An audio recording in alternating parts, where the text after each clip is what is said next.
നിലമ്പൂരിന്റെ വിനോദസഞ്ചാര മുഖമാണ് Conolly plot. കവാടത്തിൽ തന്നെ ഇനി മുതൽ സെൽഫി പോയിന്റും നിലമ്പൂരിന്റെ പൈതൃകവും ചരിത്രവും എല്ലാം അടയാളപ്പെടുത്തുന്ന രീതിയിൽ കളിമണ്ണുകൊണ്ടാണ് ഈ നിർമ്മിതി. വിപിൻ സി വിജയനാണ് റിപ്പോർട്ട് തയ്യാറാക്കിയത്. നമുക്ക് കാണാം.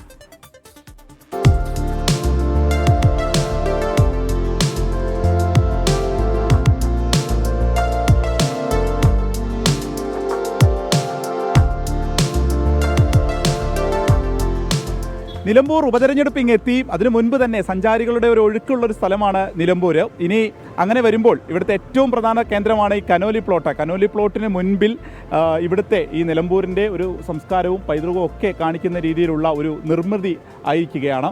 നമ്മുടെ നിലമ്പൂർ എന്നാണ് അതിന് പേര്. ഇത് സെൽഫി പോയിൻ്റാണ്. ഇവിടെ നിന്ന് ദൃശ്യങ്ങൾ എടുക്കാം. ഈ കാണുന്ന പോലെ തന്നെ നിലമ്പൂർ, അതിൻ്റെ കാട്, വന്യത, ആദിവാസി സമൂഹം, ഇതെല്ലാം തന്നെയാണ് ഈ നിർമ്മിച്ചിരിക്കുന്നത്. തീർത്തും കളിമണ്ണിലാണിത് നിർമ്മിച്ചിരിക്കുന്നത്.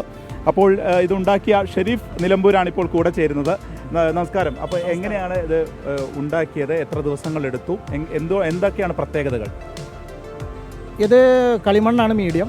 നമ്മൾ കലമൊക്കെ ഉണ്ടാക്കുന്ന മണ്ണ് തന്നെ, കുമ്പാരന്മാർ കലം ഉണ്ടാക്കാൻ ഉപയോഗിക്കുന്ന മണ്ണ് ഉപയോഗിച്ചിട്ട് തന്നെയാണ് ഇത് ചെയ്യുന്നത്.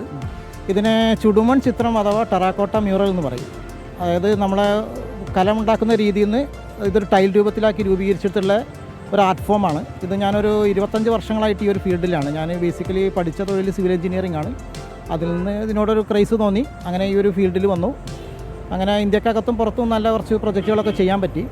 അപ്പോൾ അങ്ങനെയാണ് നമ്മളിത് ടൂറിസവുമായി കണക്റ്റഡ് ആണ്. അപ്പോൾ നിലമ്പൂരിലെ വളരെ പ്രധാനപ്പെട്ട ഒരു ടൂറിസം സെൻ്ററാണ് കനോലി പ്ലോട്ട്. അപ്പോൾ ഈ കനോലി പ്ലോട്ടിനെ നമ്മുടെ ഒരു മീഡിയ കൊണ്ട് പ്രൊമോട്ട് ചെയ്യാൻ പറ്റുമെന്നുള്ള ആലോചനയിൽ നിന്നാണ് ഇതിനൊരു സൗജന്യമായിട്ട് തന്നെ ടൂറിസം ഡിപ്പാർട്ട്മെൻറ്റ് വേണ്ടിയിട്ട് ഈ വർക്ക് ചെയ്തു കൊടുത്തത്. ഇത്രയും ചെയ്തത് സൗജന്യമായിട്ടാണ്. അങ്ങനെ വനം വകുപ്പിന് സമർപ്പിക്കുകയായിരുന്നു അല്ലേ? തീർച്ചയായിട്ടും. അപ്പോൾ ഏകദേശം ഒരു 1.5 മാസത്തോളം വർക്ക് വന്നിട്ടുണ്ട്. മാനുവലായിട്ടുള്ള വർക്ക് വന്നിട്ടുണ്ട്. പിന്നെ അഡീഷണൽ ആയിട്ട് ഇതിൻ്റെ ലേബർ ചാർജ് ഒക്കെ നമ്മൾ സ്വന്തം തന്നെ നിർവഹിക്കുകയാണ് ഇത്. കളിമണ്ണ് കൊണ്ടാണ് തീർച്ചയായും. കളിമണ്ണ് കൊണ്ട് തന്നെ. പ്രദേശത്തൊക്കെ നമ്മൾ കാണാം, ഈ ചെട്ടിയങ്ങാടി എന്നൊക്കെ പറയുന്ന നിലമ്പൂരിൻ്റെ ഒരു പേര് തന്നെയാണല്ലോ. അപ്പോൾ ഒരു പഴമ കൂടി ആളുകളെ പരിചയപ്പെടുത്താൻ സാധിക്കുന്നു അല്ലേ? തീർച്ചയായിട്ടും. ഇപ്പോൾ ചെട്ടിയങ്ങാടി എന്ന് പറയുമ്പോൾ ചെട്ടിയന്മാരായിരുന്നു ഇവിടെ നിലമ്പൂരിലെ വ്യാപാരികൾ.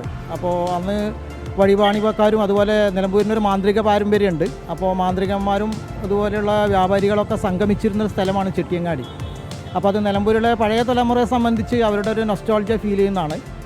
അപ്പോൾ അവർക്ക് കേട്ടുകേൾവി മാത്രമുള്ള ഒരു കൾച്ചറിനെ നമ്മൾ മണ്ണിലൂടെ ആവിഷ്കരിക്കുക. അത് ജനങ്ങൾക്കും തന്നെ വന്ന് കാണുമ്പോൾ നിലമ്പൂരിനോടുള്ള ഒരു ആഭിമുഖ്യം ഉണ്ടാവും. അത് ടൂറിസത്തിൻ്റെ നല്ല കാര്യങ്ങൾക്കായിട്ട് ഉപയോഗപ്പെടുത്തുക എന്നുള്ളതാണ്.